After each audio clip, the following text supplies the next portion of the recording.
The greatest illusion ever sold to man is that truth can be taught. From the moment you arrived, the world began to instruct you.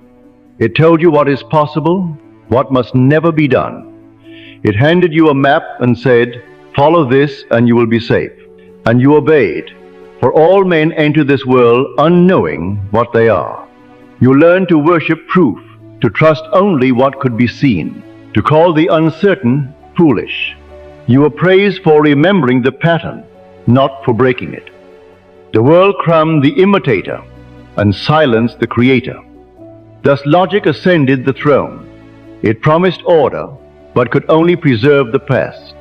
It offered safety, but only to those willing to remain asleep.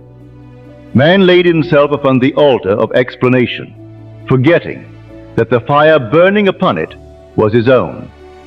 For logic does not light the flame, it only names it. But the word is never the power that spoke it. What men call reality is only the residue of imagination, the hardened shadow of yesterday's thought.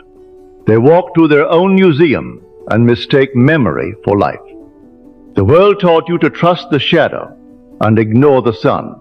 It said, "Be realistic." But to be realistic is to bow before what is already finished and call it law. Truth does not live in what you observe. Truth lives in what you accept. You were not born into this world. You spoke it into being. Every circumstance you meet is the harvest of something once allowed or feared within you. The outer world is not your teacher, it is your pupil. Every event, every encounter, every delay is simply life repeating the decision you made in silence. When you understand this, you stop arguing with appearances. You no longer blame the mirror. Once you recognize the face reflected there. Logic demands proof before belief. Faith knows that belief itself is the proof.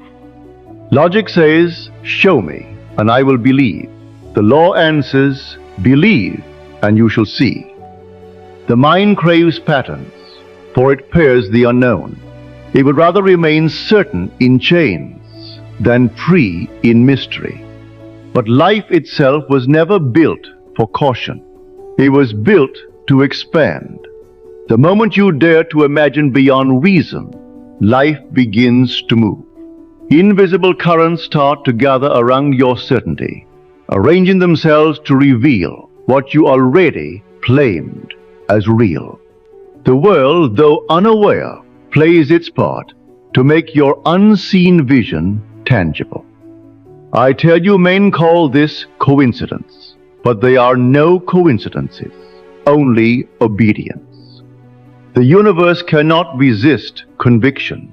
It must bend to your certainty, as the shadow must bend to the flame that cast it. So stop repeating the lessons of the world. They were scaffolds for a mind that has outgrown them. You are not here to find your place in the story. You are here to write it. You are not a character being tested. You are the imagination through which the test appears. When this dawns upon you, the veil lifts and the world stirs with new life. Nothing outside changes. You change, and creation moves to meet you. You see that no power ever opposed you. Only your own belief returned in form. The outer world grows weightless, clear as light. Each event stands revealed as a word once spoken by you, a message from the deeper self to the waking mind saying, "Awake, this too is you." And when awakening begins, a living fire rises from your depths, not sorrow or triumph, but the brilliance of awareness itself. You see, you were never the defeated, nor the victim of chance. You were the dreamer all along, the doubter and the believer, the question and the answer. And now the story turns. The stage brightens under a new light, for the Creator has remembered His dominion. You will watch your old beliefs crumble. The numbers that ruled you will lose their hold, and the opinions that once shaped your fear will fade away. As they fall, a deeper rhythm awakens in you. The light that imagined worlds or the joy of knowing itself. It does not argue, it speaks.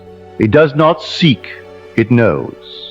You will see the same sky as new, feel the same breeze as your own life, and meet those who once doubted you with gratitude, for they played the part that led you to awareness of your divinity. You will live as proof that the unseen governs the seen. What men call miracles are simply your natural order restored. Assume your place as the living cause of all you behold.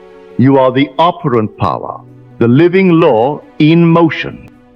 The world will ask, how did you do it? And you will smile, for you will know there was never a how, only I am. And when that realization floods your being, a living calm moves through you. Not an end, but completion. You will know that life was never happening to you. It has always unfolded from you. And that, my friend, is the death of logic and the birth of knowing.